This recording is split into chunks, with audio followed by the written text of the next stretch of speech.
Hey everyone, and welcome to the 64th episode of the Liam McCullum Show.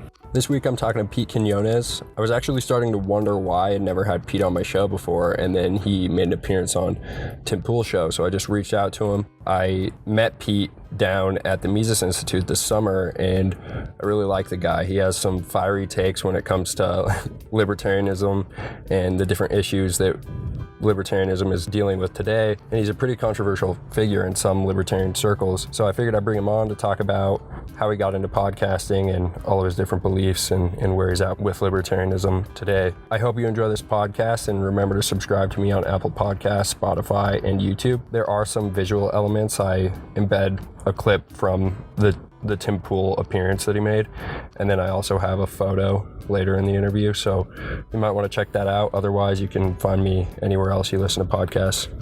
But I hope you enjoy it, and here's Pete. All right, Pete, how's it going?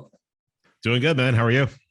Really good. I'm glad to have you on, and sorry we push it back a week. I have this cold that's been going on for a little bit. It's not COVID, but I just wanted to bring you on because I saw you on Temcast, and it was a hell of a performance. And I just thought you did a great job bringing up China and got some really important stuff in there, because the whole sentiment, the hawkish sentiment towards China really needs to die. So I'm pretty happy that you were able to get in your 2 cents. Yeah, I almost thought I wasn't going to be able to get anything in. I had really done my homework on China before, because I mean, I know the sentiment towards China on that show. So I wanted to have it ready. It never came up. And then it came up in a super chat. And I'm just like, oh, I'm going off to the races on this one. Yeah. It's like, I'm just going to start throwing up everything that I possibly remember from the 25 to 30 articles I had read on China before I went on the show. Yeah, no, I think I'll try to embed that clip in this interview or something like that, just so people can see it, because it really is great. This is because China has done in 25 years to their economy what the Federal Reserve has been doing for 100 years in this country. Their debt was 100% of GDP in 1995. It's now 255 percent of, or 255 times, which is basically ours. So their debt's piling up. But the problem is they don't have a central bank. They don't have a Janet Yellen. They don't have a Paul Volcker to guide them and keep them going. They're financially dying right now, to the point where I can pull up articles of people calling for cultural revolutions. And they're not calling for cultural. And if these cultural revolutions happen, it's not going to be pointed at us. It's going to be pointed inwards at their own people. I think that China, anyone who is saying that China is this insane threat as far as financial systems go, does not read David Stockman, who is Ronald Reagan's budget director, was in the White House with Ronald Reagan's budget director, doesn't read Zero Hedge, and just isn't up to date on what their economy is doing right now. I mean, they are dying. You know, everybody's like, oh, their GDP is so amazing. Yeah, those cities that they build that no one lives in, that's part of their GDP. I thought it was like 8 or so years ago, people started moving in and they've been building up. No, they still have those cities. There's a lot of them, but I'm pretty sure they started moving people in. Yeah, but they're at this point. So here's another great little stat. In this country, 1% of farming, either by machine, either by hand or by animal, is done by 1% of farmers. 30% of the farmers in China are still either farming by hand or plowing. Yeah. I mean, they have a higher rate of diabetes right now than we do. Jeez. Wow. I mean, this is whoever is feeding. I mean, sure, of course they are to be worried about, because they're so big a part of our economy. But watch what's happening to them financially right now. They are in tons of trouble. There's a book by a Harvard professor called Unrivaled. He wrote it in 2018. He goes through all these demographics about China, and this is a war hawk. And he comes to the conclusion that we're not supposed to worry about these people. And this isn't a realist. This isn't an anti-war guy. This is a guy who would say, okay, we need to do something. And this book, Unrivaled, just breaks it down as to why China is just in so much trouble. But who was the other guest that Tim had on? That was Sean Parnell. He's a vet. I think he's run for House out of Pennsylvania before, and he's running for Senate now. Yeah. So yeah, he's a Republican, and he had just like a week and a half before that, Trump had given him his endorsement. Oh, dang. Yeah, it was pretty sweet. Like when you straight up just told him like you should be running for mayor of your town. Like that's so important right now. And I do want to start talking about localism later on. But first, since it's your first time on the show, do you want to just introduce yourself and give a little of your background and I guess how you got into all of this stuff? I know you've kind of moved away from libertarianism, or that's kind of a discussion that we could have, but how did you get into that? And then how did you start your show? I mean, I was trying to figure out like things that I could actually do to try and help out. And I had started a blog, and that didn't seem like anything I really wanted to keep up on a regular basis. And then I had an idea to like do a blog where I just did like highlights of podcast episodes of other people. And I was like, that's going to be a lot to keep up with. So I was like, screw it. I'll just start doing one episode a week of a podcast, try to keep it real short, like 15 minutes, 20 minutes. And yeah, I just kicked in July of 2017. And from there, it just didn't really grow. It didn't explode. I had a pretty good Twitter following, which was most of the people who were listening to it at that point, probably 30 or 40 people an episode to start with. And after a while, after I got to like the 17th episode, I was like, I really run out of topics that I want to talk about. I really wasn't into talking about current events. So I was talking about mostly evergreen stuff. And I just noticed it was like, there were people, blue check marks, who had like, hey, if you want me on your podcast, just contact me and stuff like that. So I just started contacting people, and I started interviewing people. And it turns out I'm a better interviewer than I would have thought, at least from what people tell me. I still feel like sometimes I stumble through interviews. But the great thing about the libertarian sphere is you contact people and they pretty much will want to talk to you. They'll give you their time. And so I just jumped in and just kept going, and interview after interview after interview. And then finally I started getting some, people like Jeff Dice to come on and talk, because, I think I pretty much I made it clear that I was on the side of the Mises Institute 100%, that I was a Mises Institute libertarian, still am to this day, 100%. And yeah, they just exploded from there. I didn't really, it was like, I was 150 episodes in before anybody said like, man, you have a really good voice for this. You probably have one of the best voices for podcasting. And that was Tom Woods who said that. And I was like, hold on. It's like, I'm just basically ripping off Tom Woods on my podcast by doing what he does and everything. So it's like, so I started asking him questions and got some pointers from him, upgraded my audio, because my audio at that point was really lame, really sucked. I had the microphone way too far away from me, and just it exploded from there. Once I upgraded the audio, a lot of people contacted me and were like, I really like your podcast, but the audio was so bad. And I had a run-in with somebody that increased my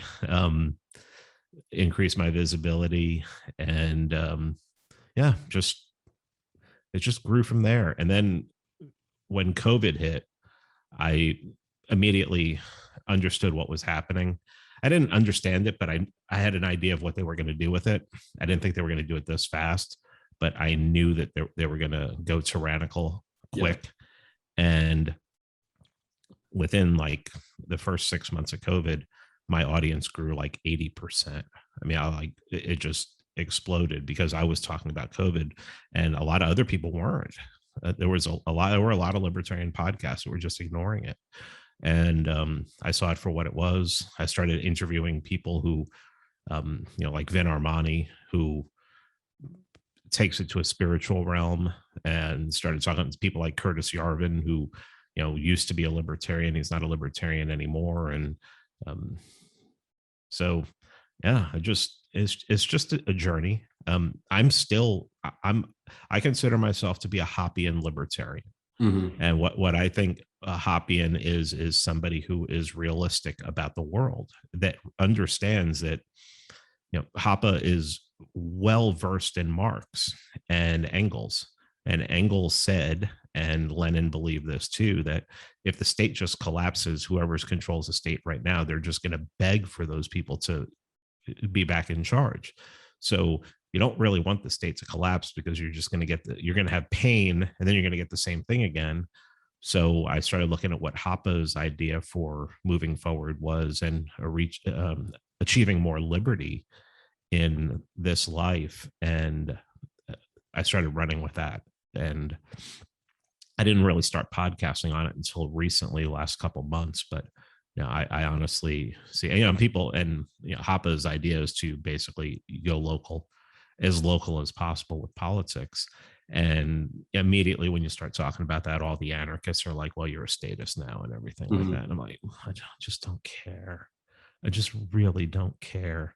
And then I met Andrew from Popular Liberty, who talks about, came up with this idea of archetropism, which basically talks about, well, I mean, think about it from an economic standpoint. Why does the state exist? Supply and demand.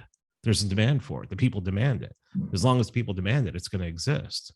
So what do you do in order to defeat that? What do you do to get around that? Well,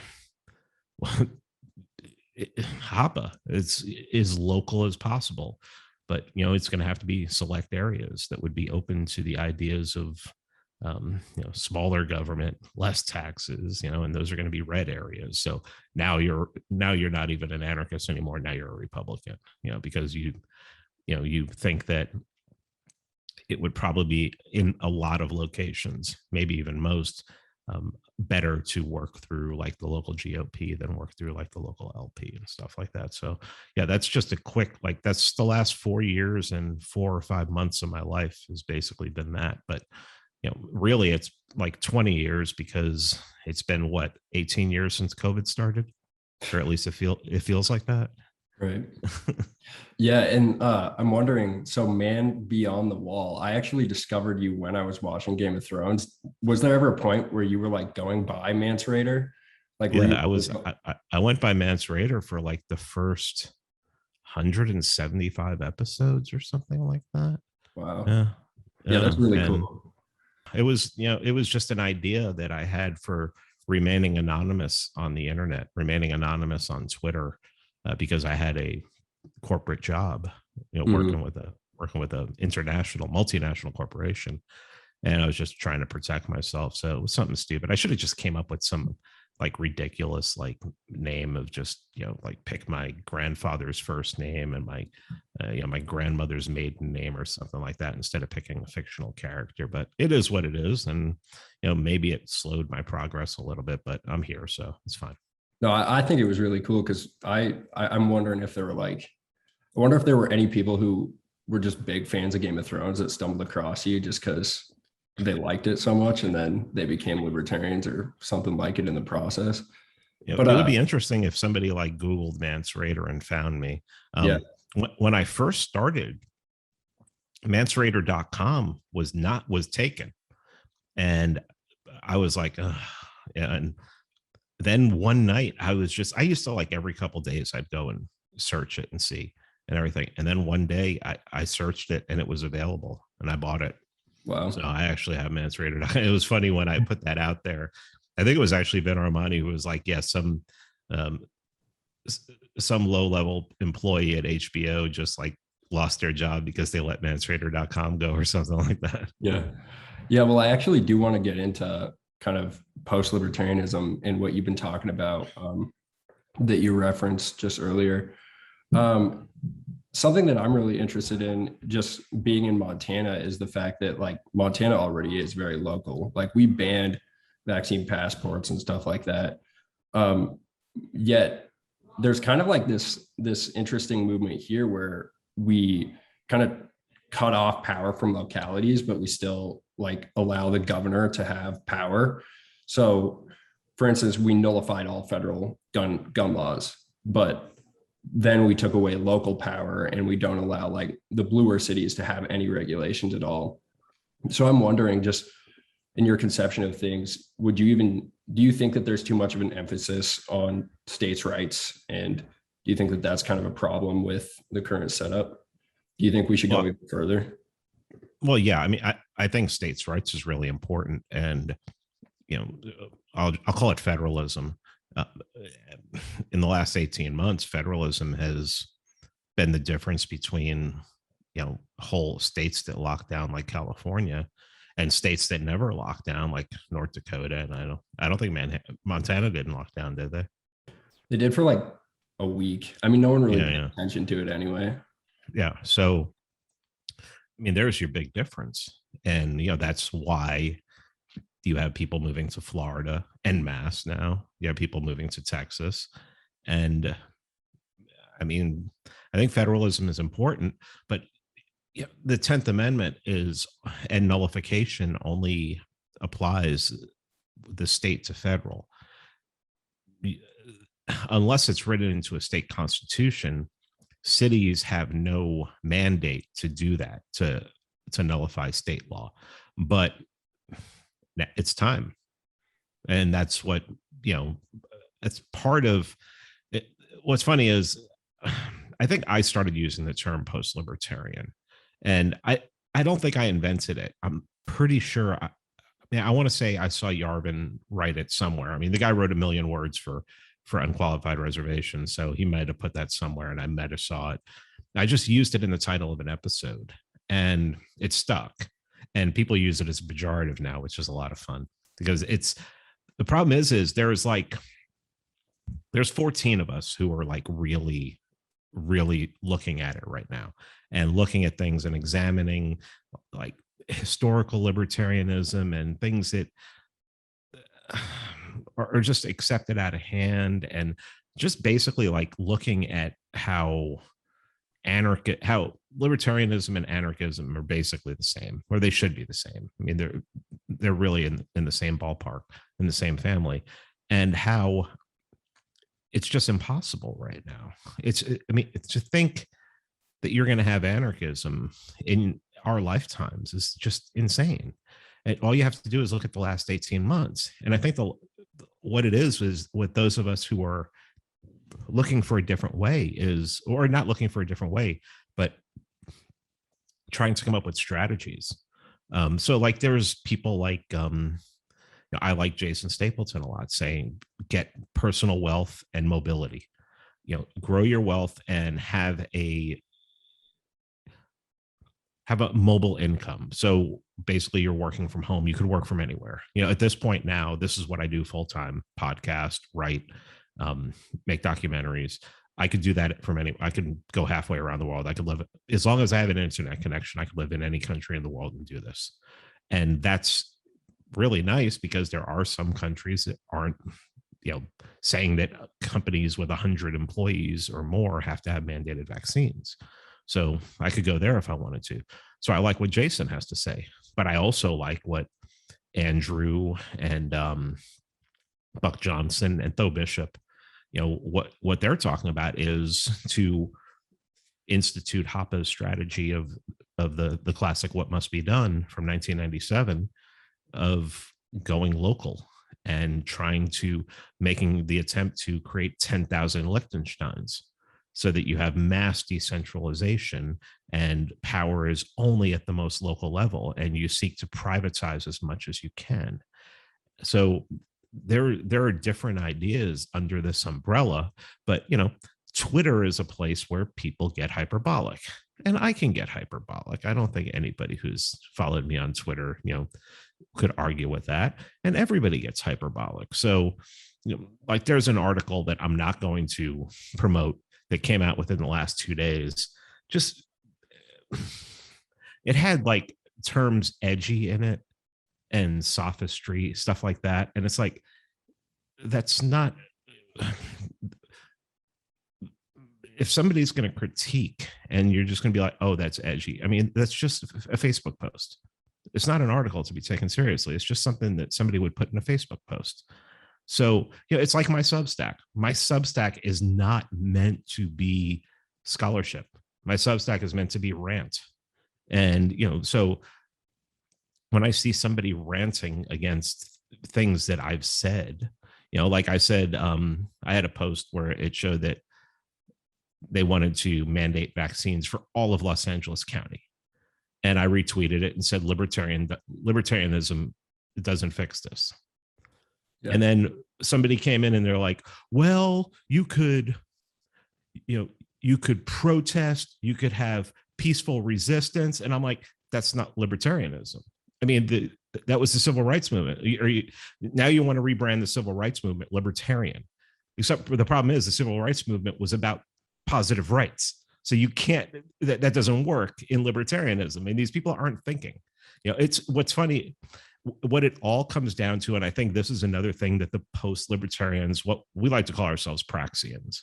Our group is called, our chat group is called Praxis, and I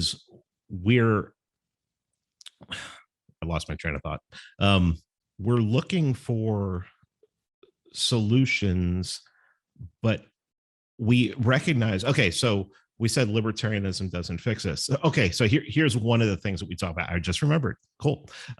One of the things that we talk about is how much leftist thought has infiltrated not only libertarianism in general, but even a lot of right libertarians, people who consider themselves consider themselves right libertarians as opposed to the left libertarians, which are obviously insane. Except for the real left libertarians like Gary Chartier and Sheldon Richman, people like that. We're talking about let's call them the woke, the ones who've latched onto woke progressivism, is to try to point out that leftism has no place in libertarianism, because leftism is all about positive rights. And it's also about chaos. And libertarianism, one of the things I said on Tim Pool, I was trying to drop some knowledge. And I said that, left, to me, left is chaos, and right, even if they don't realize it, is order. And when I look at left libertarians, I don't see that. I see people endorsing behaviors, like celebrating behaviors like drug use, prostitution, things like that, which actually help to grow the state, because people who get into that have a tendency to become reliant upon the state. So those kind of activities, although I don't want them illegal and I don't want people going to jail for them, because I just want you to do it in your community over there where it doesn't affect me. They have a tendency to not only say that it's okay or it should be permissible for people to do it, but they want it to be celebrated. And I don't see any way that a libertarian society, a libertarian order, especially on a local level, the kind of low level I want, can survive with that kind of activity in it. It's going to lead, it's going to be a distraction, and it's going to cause people to be like, okay, what do we do with them? Someone needs to help them. And then as soon as someone needs to help them because they're performing activities that are detrimental, then all of a sudden we need to do something. If somebody's not going to stand up and say, okay, I'll take care of this, I'll make sure to fix it. But most people don't do that. We've grown as a society into, even family members, if family members have problems, we send them to a hospital, which is usually financed by the state, or we send them to a drug center, which is usually financed by the state. And the circular whole thing. So, yeah, I mean, we're looking at, I guess, trying to bring things around to the right, to order, but also to address the problem of libertarianism being, 50 years old if you think of the Libertarian Party, 70 years old if you think of Ayn Rand, or 2,000 or 3,000 years old if you think of people who had libertarian thought back then, but hadn't systematized it like it has been in the 20th century, and why people don't want it, why it hasn't helped to stop what is becoming quickly a medical tyranny state. And then you see a large segment of the population who's not only okay with that, but is willing to defend it. So how come libertarianism hasn't helped that? And if the answer is only because they haven't heard the message yet, well, they have. Ron Paul ran for president twice, and the message got out there, and he was on debate stages. The masses of people have rejected it.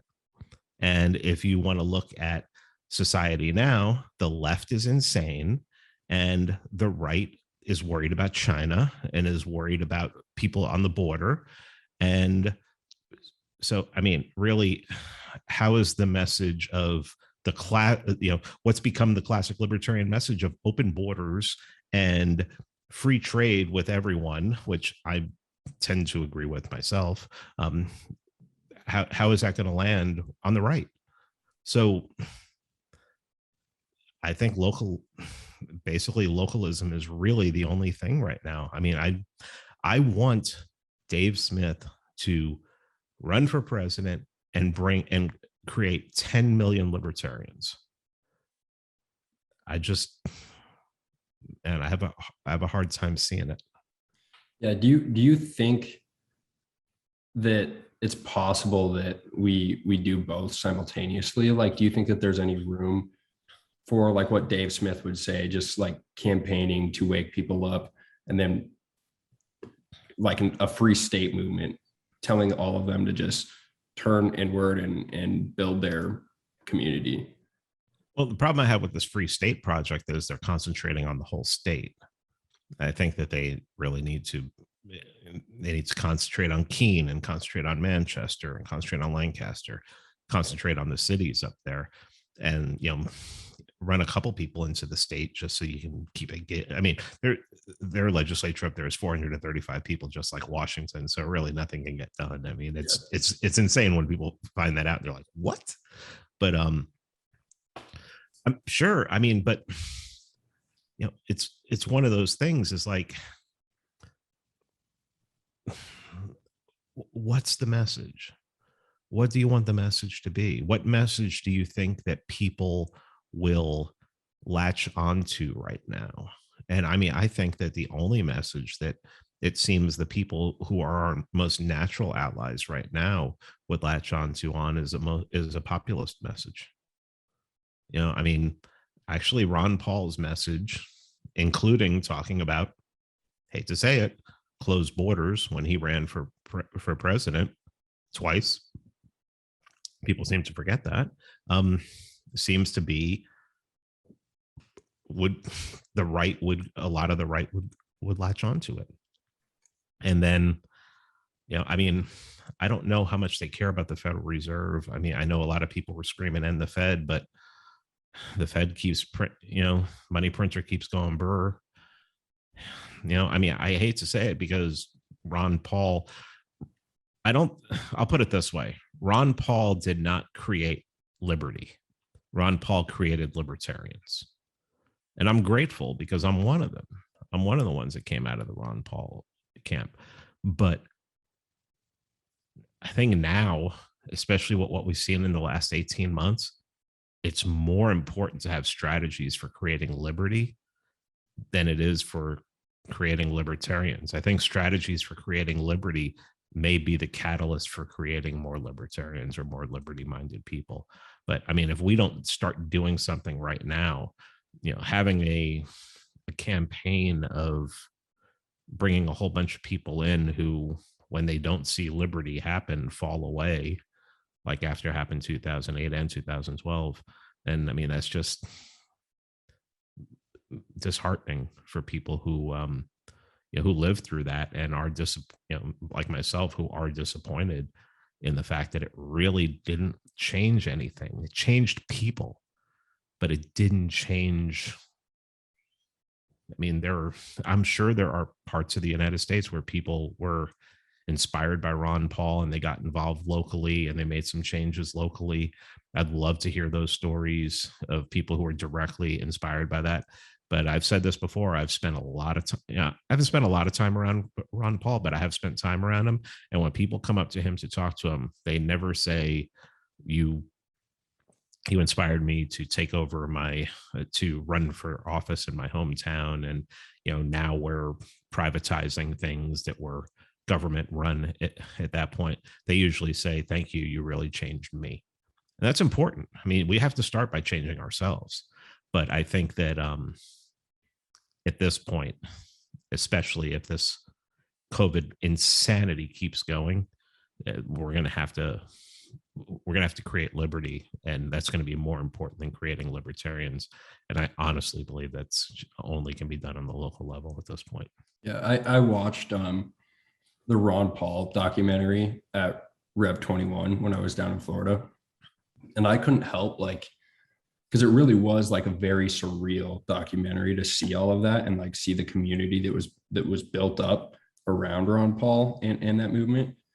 But the ending, man, it just it kind of rocked me because it was like literally nothing came of it. And I don't think something like that could happen again. I do think that like Dave Smith will be able to go on some big podcasts and, wake people up and hopefully get people to change themselves and then their community. But it was pretty depressing to watch. I wonder, do you think that people should move? So like Montana, for instance, is pretty free. Like we're when it comes to like our daily lives, we're very free. The only threat with the vaccine mandate comes at the university level, but everywhere else, like they're banned. I mean, even private businesses can't force it. Do you think that people should be moving to one community? Like, do you think people in New York should go to Montana, or should they really focus on their city? If I was in New York, I wouldn't be trying to do anything political. At least definitely not in like the strictly blue areas. I mean, you're not going to get anything done in Manhattan. You might be able to get stuff done in like Queens is pretty red. Long Island's pretty red. Upstate is pretty much all red. But I'm not going to tell anybody to move. I think that's something people should want to. I've recently moved, and I'm in a much smaller town than Atlanta was. I'm not in one of those free states. It does have a Republican governor, but the Republican governor is part of the regime. I mean, he used to be a senator, for Christ's sake. But it's hard for people to move. I mean, if you have, like, talking about Jason Stapleton, a mobile income, sure, you can move. And I would want to see about moving someplace where there's other, there's libertarians, or you could have a bunch of libertarians move to one place and everything. I wouldn't all live in the same house, because the Branch Davidians showed that was a really bad idea. But a lot of people, especially business owners, I mean, if they own a brick and mortar place, it's like really impossible for them to move at this point. You got to sell your business or do something like that. And who knows how their business is doing after the state went to war on them. And, but I took the opportunity to move when it was presented to me. I would want everyone to move, and especially if they're in a place where, if they're in California or something like that, the sections of I'm sure in Northern California where it's red, they're probably ignoring pretty much everything that Newsom's handed down. They can't stand that guy up there. But yeah, I mean, maybe it is a time to, if people want to organize, which libertarians and anarchists are really bad at, and go to an area, and at least an area that is not being touched by this at the moment, and that that the governor would probably be like, screw you, we're going to pull the national, we'll call out the National Guard if we have to, if feds want to come in here. It'd be a great place to go. I'd be honest, I think every day about moving back to Florida. I haven't lived in Florida for a decade and a half, but we've discussed it, and it might come to it at some point if Florida stays the way it is, or shit, who knows, might just take off. And I have a friend, really good friend, most people listening to this know his name, is heading for Mexico just because it's just can't deal with it anymore here. So, Billings, Montana has like the best housing market right now, so you could always come up north. But I'm wondering, I really want to get into the conversation that you kind of referenced about licentiousness or libertinism. I saw that you retweeted something about like libertarianism is an atheist problem, and I think that's interesting wording. And I've talked to you about like your religious beliefs when we were down in Auburn. Yeah. And I think it's interesting. I'm wondering why you're specifically drawn to this conversation, because when I asked you said, it kind of depends on the day of the week whether or not you're religious. So I'm wondering why you're so drawn to this conversation, and then if you can elaborate on what that means. The libertarianism is an atheist problem. Well, I mean, libertarianism is basically Christianity without Christ. It promises a utopia, but no one wants to make a sacrifice. I mean, people aren't willing to sacrifice to do anything for it. If you become political and you're like, let's vote for this local candidate or something, now you're a statist. It's just, there's no hope, there's no faith, there's nothing, but it's promising you heaven. Libertarianism promises you heaven, but how do you get there? People haven't figured that out yet. In Christianity, you accept Christ. Well, what do you do to get to heaven in libertarianism?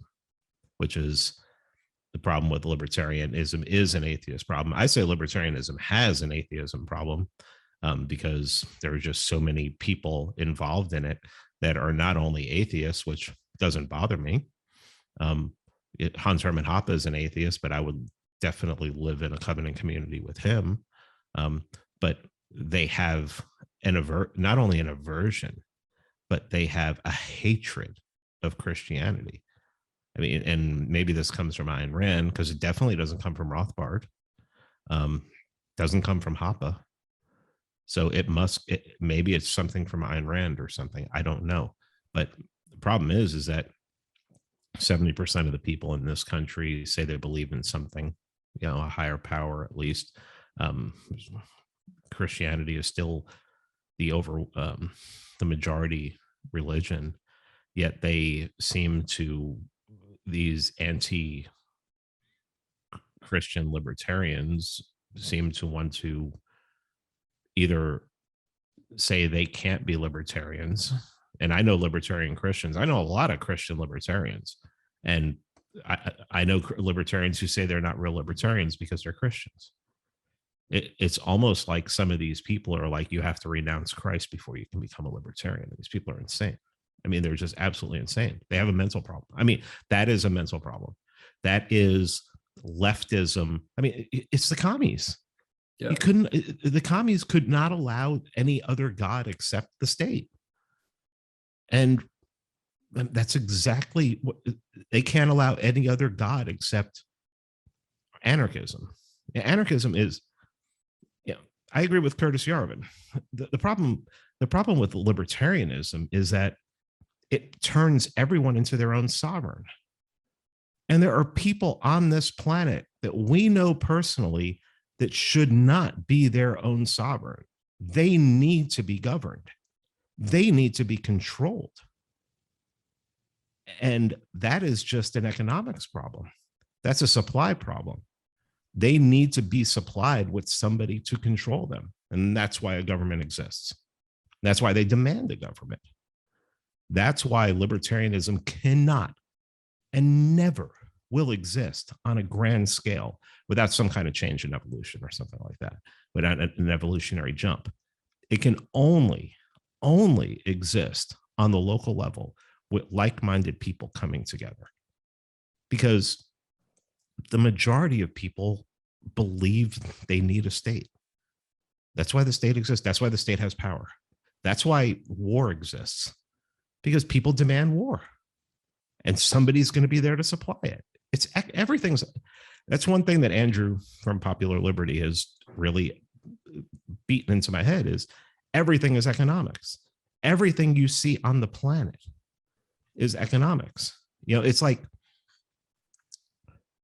free marketers get this rap when you talk to like commies and stuff. They're like, well, capitalism can't exist without the state. Okay. Why? Well, because, violence, there has to be force and violence to enforce capitalism. And then you look at the black market, and people will say, well, the freest market we have is the black market. There's a lot of violence around the black market too. So I'm not saying that capitalism can't exist without violence. I'm saying that I haven't seen it exist without violence, at least not in my lifetime. Because maybe if the state was taken out of the equation, which it never will be, because people will demand it, you will be able to see a free market that exists without violence. But at this point, you don't see it.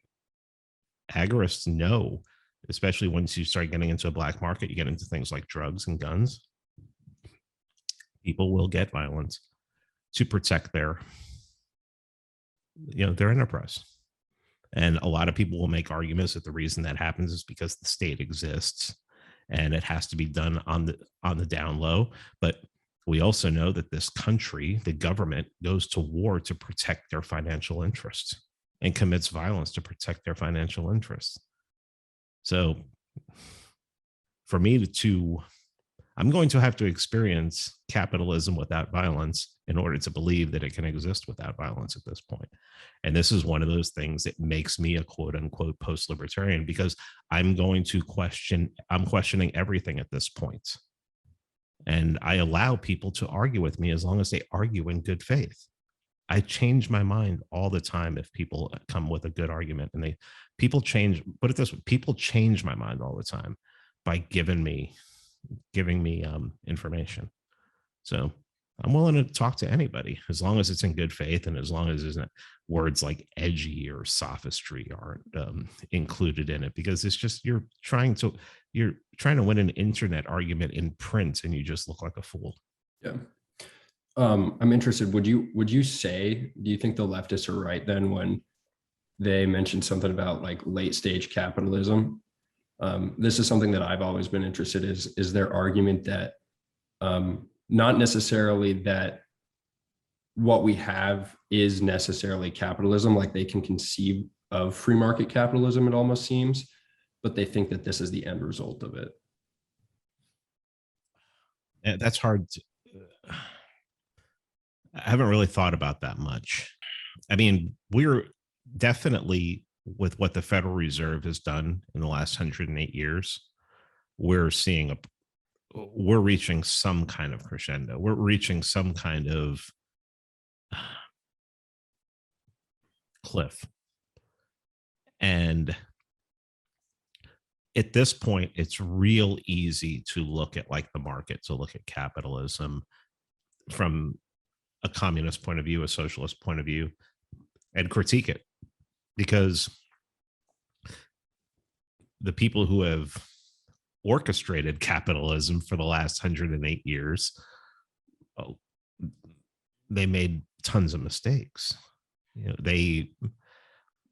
Interest rates hikes, lowerings. I mean, these are things that are going to have adverse effects or positive effects. I mean, Volcker raising the interest rates in the 80s actually had a positive effect. And eventually, I mean, there was some short-term pain. So, I mean, I think they have a point, but everything has to be taken into, if that is coming from a if that argument is being made from a laissez-faire kind of like they believe that capitalism, this late stage capitalism, has all been caused by laissez-faire. Well, I mean, obviously they're out of their minds.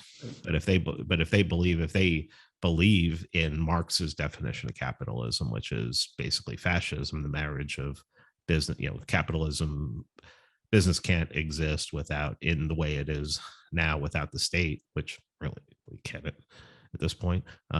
Imagine if Amazon didn't have protections of the state right now. How many people rely on things from Amazon? I mean, we're screwed, man. I mean, people don't realize how screwed we are. People don't realize that, like, they forget last year when toilet paper was scarce, when meat was scarce at some points. I mean, I don't know about the whole late stage capitalism thing, because that always seems like, kind of red herring, something that they just throw out there. But I mean, I do get the point that when communists make their arguments for why capitalism doesn't work, I mean, if you believe that capitalism is, the government and business working hand in hand, well, it's not hard to see see their points.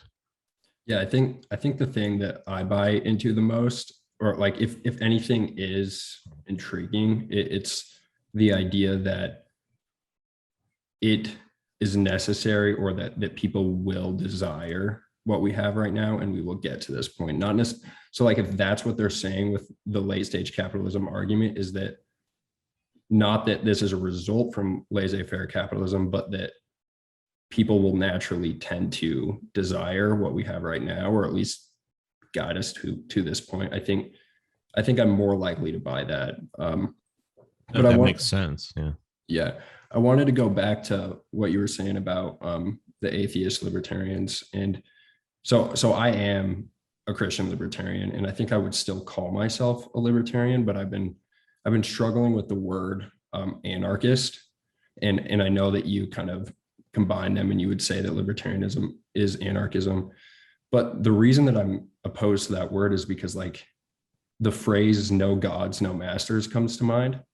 And I mean, even atheists seem to, like, they have a rule that they follow. They have their gods, and mine is like, I mean, obviously this religious code, but if your God becomes this like maxim, no gods, no masters, it's just kind of, you get to this licentious lifestyle where it literally is just chaos. And no gods, no masters is something that leftists say all the time too. So I think that you're pretty spot on with that analysis. But I think my only disagreement would be just, I have separated libertarianism and anarchism for that reason. So maybe it would be like libertarianism proper, but maybe we need something like post-libertarianism or like meta-libertarianism or something, Well, I think one of the reasons why Christians make the best libertarians, or even, dare I say, anarchists, is that they understand hierarchy. And that's something big in Hoppe's writings, is that we have hierarchies in nature. I saw somebody the other day it's just a real quick tweet about, respecting your elders and respecting your family. And somebody responded, "F you." And it's like, there are people hierarchies exist everywhere. It's a part of nature. And that's one of the problems that libertarianism has, is that they don't believe in hierarchies, no gods, no masters. Okay, well, I don't want to rule over you, but there are some things that I may know that you don't, that could really improve your life, and maybe you should follow. And maybe there should be a hierarchy system there. Maybe there should be some kind of system of, or what was it? What was that Seinfeld episode where it found out that I can't remember the term for it, but that person had like a life coach, but I can't remember what the like a mentor or something like that, and referred to somebody else as their mentor. And I mean, this is just something you see in nature, is that hierarchies exist. If there was no government, hierarchies would exist, and they deny that. And it's really why when I see people like say, well, even if you're getting involved in local politics, that's stupid. You're a statist. You want to rule over me. That's another favorite one. You just want to tell me what to do. Well, maybe someone needs to tell you what to do. Maybe someone needs to tell you, because you don't know what to do. You think that you're going to bring the government down and you're going to have more freedom in your life because you post on Twitter or you post on Facebook. Well, that doesn't work. The only thing that changes power is power. People have power, and if you want to change a power structure, you're going to have to attain power. There's really only a couple ways to do that, and unfortunately, in the world we live in, one way is money. You have to have money in order to do that.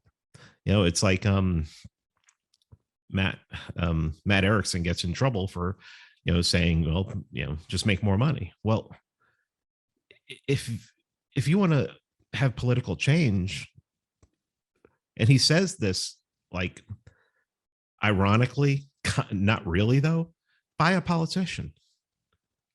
If you want to see political change, buy a politician, or at least influence a politician. Get a couple politicians elected locally, and you're guiding them, especially if you're the one funding it. I mean, how hard is this? But then people are like, well, that's power.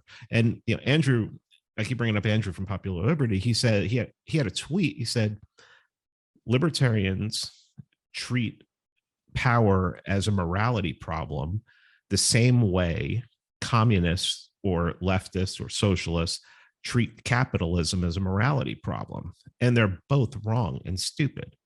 It's all an engineering problem.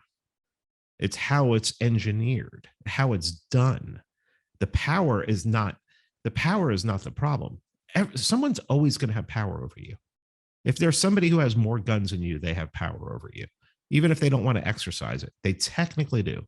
If somebody's smarter than you, they have power over you intellectually. There's always going to be somebody who has more power than you.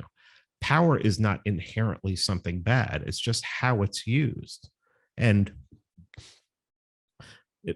people say, oh, if you got elected, you just become just like the rest of them.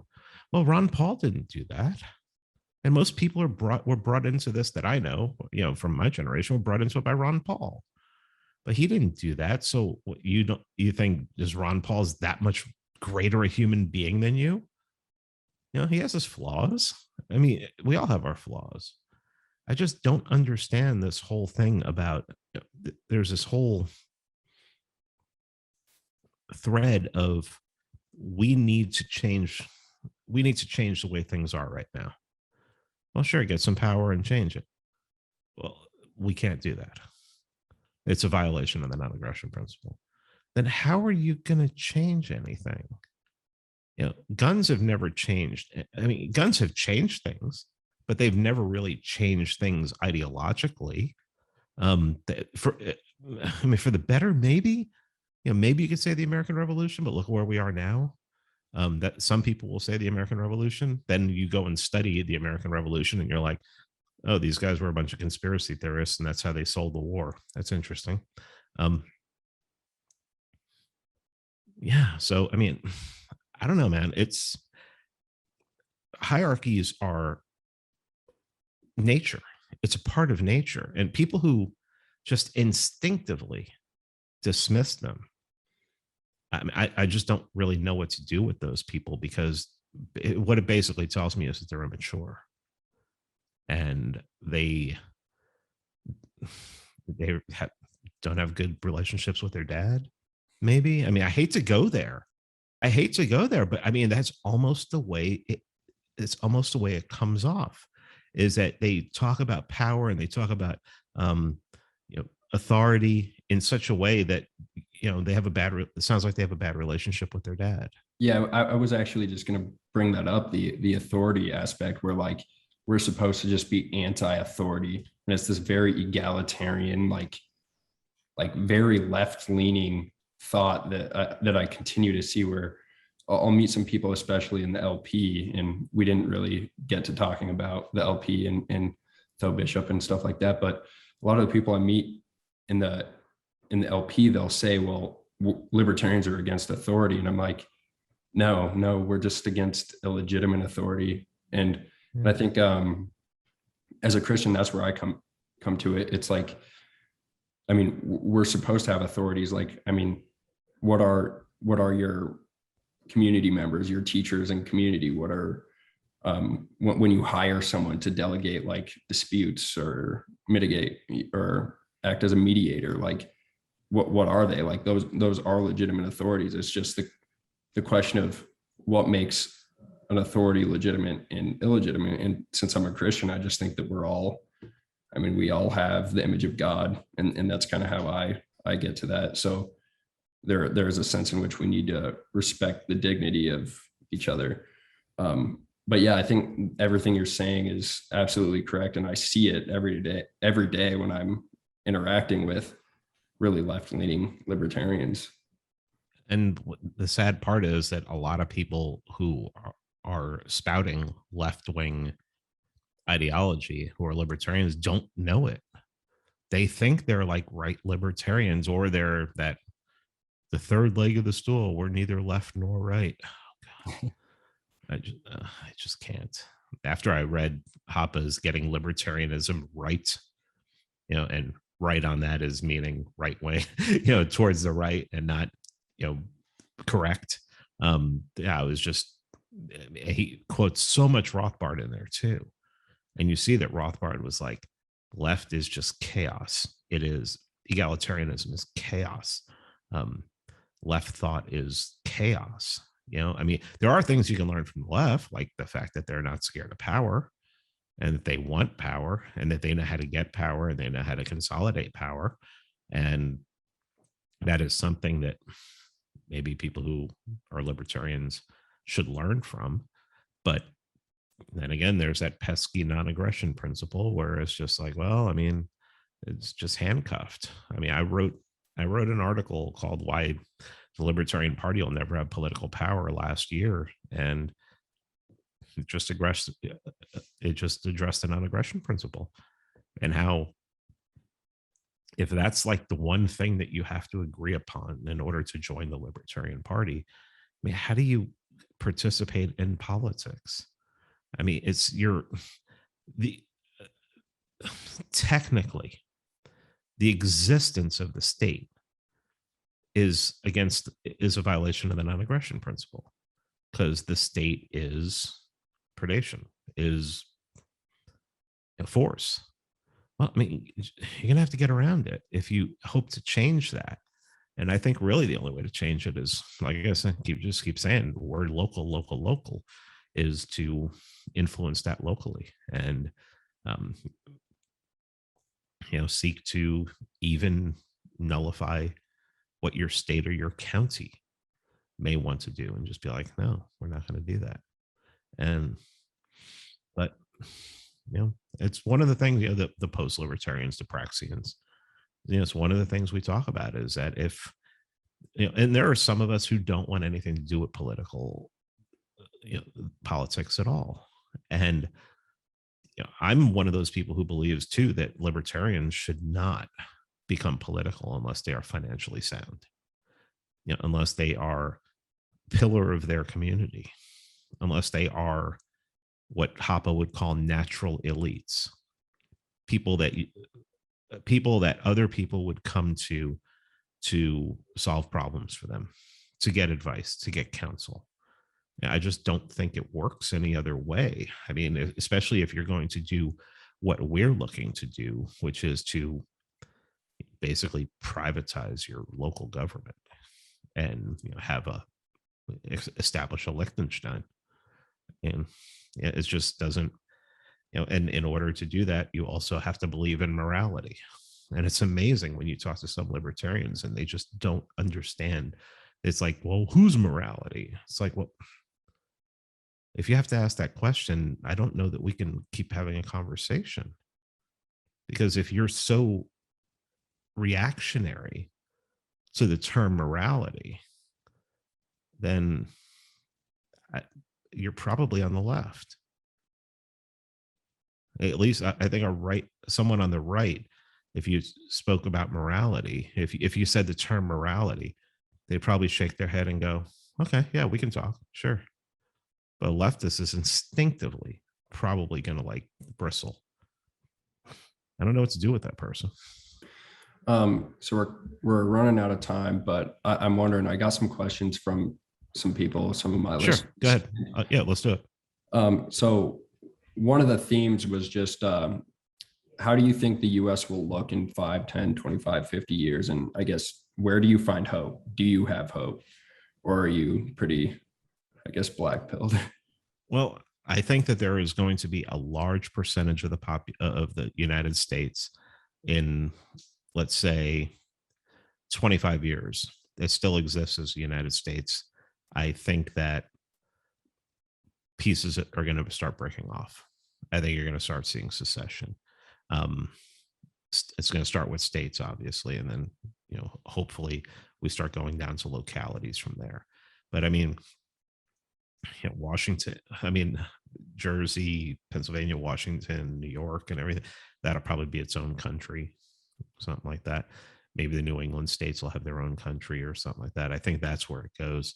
Next 5 years, and I would just be acquiring as much cryptocurrency as you can, and maybe some land, definitely some land, and learn how. You can go on YouTube and learn how to grow anything. You can go on YouTube and learn how to grow insane amounts of potatoes in like a 55-gallon oil drum that you can just go to like the local Jiffy Lube and say, hey, can I take that and everything, and take it home and clean it out. And you can learn how to insane amounts of potatoes just in that drum. And you can do that living in a condo if you have a porch or something like that. But yeah, for the next 5 years, get the hell out of cities, get some land, and cryptocurrency as much as just do it. I mean, it's in the short term, that's where I would go. In the long term, I see hope in the long term. But I'm white pilled for the long term. I'm black pilled for the short term. Okay. And then another question is just, so I have a lot of people who are in the LP, and I'm in the LP myself. And actually, interestingly, so am I. And I just joined the Ohio LP too. Interesting. Yeah. And on that note, I was going to mention this, since you were talking about how you're supposed to swear to the NAP or whatever when joining the party. We actually had someone propose to get rid of that language, and we passed it because of that exact reason. It's like, if you ask for, reducing taxes, but you don't get rid of them, you're still violating the NAP. And we got rid of that language here. And I just found that whole discussion interesting. But the language of the non-aggression principle. Yeah. You mean the language of how the LP national phrases it? So at the state level, we swore to the NAP essentially that we would follow the NAP.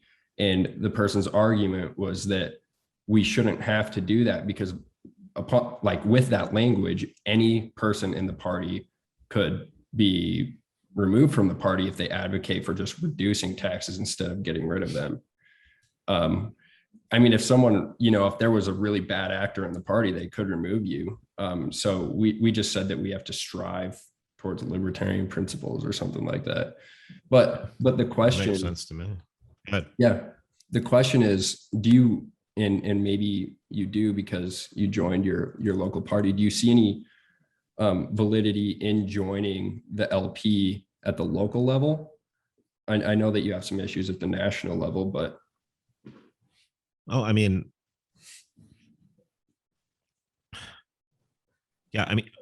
This is the way I look at it. The Libertarian Party is not going anywhere.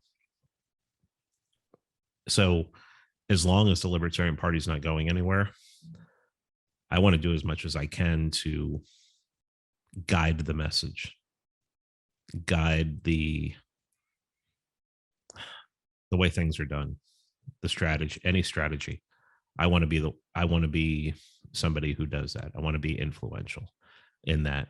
And so I joined when I got here. I joined. I'm still a member nationally. I don't know when I have to renew or anything like that. And it's really the only reason is that I know that the LP is going to exist, and I want to have as much influence on it as I can, because I see the LP as having very little vision and very little strategy, where I'm somebody who is trying to come up with and is trying to implement strategies for the local. And I think that I can help. I don't know about the little town that I live in, but definitely there's a lot of libertarians in the county. So, on a county level and on a state level, I don't know how much I would do anything nationally or anything like that. I'm very interested in working with the GOP locally, but I'm not interested in becoming like a politician. I don't want to get elected to office. I want to be the one who gets people elected to office. So I don't really need to be even a member of the GOP or even to vote in order to do that. I just have to have influence and money. So. Yeah. And then the other question is just, do you want to just tell people about your new podcast with Scott Horton and how often you're doing it and what it's about? Right now, we have it scheduled for every other Thursday. Every other Thursday at 8 p.m. Eastern time. Streaming on YouTube on the Libertarian Institute channel. And we're just basically going to be going over it's called The End of the Empire. And he used to have one called The State of the Empire, I think, that he did with Jeff Tucker. And this one's going to be The End of the Empire. And he's going to, so like half of it, he'll bring like something foreign policy related. Like actually in the first episode, I brought the foreign policy thing to China that I talked about on Tim Pool. And then we ended up, then we'll go into domestic issues or cultural issues. So, obviously if you have Scott Horton on, you're going to talk about foreign policy, but also I'm a little more in tune with the culture wars and things that are going on with that. So I'll talk about that. I'll get Scott to, I'll talk about how horrible it is, and Scott will try to white pill everybody on that too, because that's what he does well. So, yeah, I actually think that this will be my favorite podcast to listen to, just because it's like, you have to listen to other people's shows to hear Scott Horton speak, but now it'll just be YouTube playing off of each other, and it's I mean, it really is like my id and ego like playing against each other the entire time. And we fight like crazy. People don't realize that, like privately. Oh, we have arguments all the time. Really? That's hilarious. We don't agree. There's a lot of stuff we don't agree on, mostly tactically, but that's fine. I mean, he hates the culture war stuff because the foreign policy stuff is so important. I mean, it really is important. And that's what he's dedicated his whole life to. So, he's really focused on that. And so that's his main issue, where my main issue is what's happening at home, what's happening locally, what's happening in your state, and what's happening in the country. And that it's all cultural. So, I try to stay up on the culture wars as much as I can, and attack the left as often as I can. And so it'll that's be where cool. It ends up. It'll be cool to see the interplay, because like something that I really like too is I've talked to both of you like on the phone or in person, and the personality really does carry over in the podcast too, which will be great. But it'll be cool because Scott Horton seems to kind of come more from a like, we're neither left or right, and then he says attack the left from the left and attack the right from the right, and that's kind of been my strategy, especially at a pretty leftist university. But the more I've listened to you, I'm like, man, I think you're right. well, also attacking the left from the left. I mean, I can do that. Mm-hmm. And I think that is something that needs to be done, because it really shames them. but like I went on Tim Pool knowing that I was going to be on there with a right winger. So my whole goal was to go on there and be the best right winger on the show. And I think I did that. And then when I showed that I'm hardcore against the left, think they're maniacs. I think we should have secession. And then in the end, well, I'm not a right winger who thinks that China is a big problem. So I think a lot of people, if people see that you're on the right, which I'm culturally I'm on the right. And I think libertarianism is a right wing ideology. And I thought that was something that needed to be brought to that show. So when I start talking about China, I have a little more credibility in that I'm obviously not attacking China as a left winger. Yeah. And it really, I think it really worked in the live chat. But yeah, if there's anything else you want to say, man, if you want to pitch your podcast and your website and Substack, please do.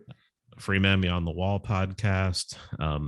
Substack is By Any Memes Necessary, Quiones.substack.com. What else? Libertarian Institute. It's Scott Horton started. Sheldon Richmond's there. I'm there. Will Gregg was there. Rest in peace. God, he was the best writer ever on the police, best writer ever on everything, and the best podcaster ever on anything. And check out if you have Amazon Prime, which most people do. It's a little documentary that me and some friends of mine made called The Monopoly on Violence, which was basically a history of the state and a documentary about anarcho-capitalism that the Mises Institute was nice enough to let us shoot a lot of there. And yeah, I think that came out really good because not only did we talk about anarcho-capitalism, but we talked about the history of anarchism, even from the left. And a lot of the solutions that we presented were not, hey, the free market will take care of this. No, it was like, voluntary societies and mutual aid societies, things like that. So I think that came out well, and I've heard left libertarians say that they loved it. So yeah, and I watched it, and it's really good. I brought all my friends over to watch it. So thanks. But yeah, if you want to also shout out your Twitter, if you're not banned, people can check you out over there. No, I don't know. It's been we've been talking for an hour and 10 minutes. I could be banned by now. But yeah, it's just my name, Peter R. Quiones, at Peter R. Quiones. And that's where, what's funny though is, you've met me and hung out with me in real life. In real life, I'm the same as I am on Twitter. That's what people don't get. Yeah. It's like people are like, oh, everybody's different. People say shit that they wouldn't say in real life on Twitter. And they won't. I'm like, oh yeah, no, that's no. What you see on Twitter, that is me. And Twitter's a sewer. It is. It's probably really damaging for like normal human beings, but it's where I got my start, and it's where I one of these days, if I can get to the point where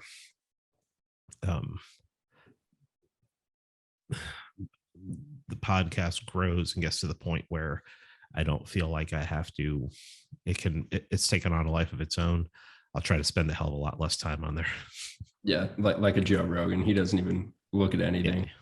Yeah, I'll get a bump and like my followers will jump and I get addicted for like 2 weeks. But now that I'm in school, I haven't been paying attention as much. Well, you had that one tweet that got blown up because like every right winger on the planet was freaking retweeting it. I had everyone using it. It was like Candace Owens, Keith Olbermann retweeted it, like to bash Trumpers. And yeah, but I went from like 700 followers to 3,900. So it helped me, but it probably hurt my mental health. I've been there. Believe me, I am not on this account, but on my original account. One time I had a tweet that went insanely viral, and I gained like 3,000-4,000 followers just off of one tweet. Yeah, it's crazy. Well, hey man, I appreciate you coming on. It's always great to talk to you. Yeah. Well, hopefully we'll see each other in the flesh sometime soon. Yeah, I'm sure we will. Take care. Well, I hope you enjoyed that interview. I just have a few things I want to say. I really found the conversation about Christianity and libertarianism and whether or not it's compatible really fascinating, because as I was becoming a libertarian, I was just wondering whether or not it really was compatible, and I eventually came to the conclusion that it was, and I came to a similar conclusion that Gerard Casey does in one of my previous interviews that I did with him, where he says that libertarianism is just an incomplete moral theory, where as long as you start with the NAP, you can fill in your cultural or religious beliefs from there. And I think that's pretty spot on, but I still sympathize with what Pete says, that libertarianism has an atheist problem, and I talked with him a little bit after, and I don't think that I necessarily like the wording, and I think I like something like this more. The world is fallen, and therefore so is libertarianism. So are all of these human institutions. So what would you expect? It's like, I'm fallen, I'm a sinful being, you're a sinful being, and so are our human institutions. So it's more that libertarianism has a sin problem, but the world does. And there isn't any part of this world where sin doesn't exist. So I guess I would say that is how I think of this thing, and it's not necessarily that it has an atheist problem, it's just that there is a sin problem, and libertarianism is a tool like any other tool that can be used for good or for bad. Some people might advocate for a libertarian lifestyle because they want to lay around and do drugs all day. Some people might advocate for libertarianism because they just don't want babies to be killed in Yemen. So that's kind of where I'm at with this, but I still find the whole conversation interesting, and I hope you did. Remember to like this episode, share it around if you enjoyed it, and subscribe to me on YouTube, Apple Podcasts, and Spotify. It's the weekend, we can let go. It's the full send, it's the get-go. It's the get-go, get-go. Still not as green as a bank account screen on. Not really, though. You were probably jealous.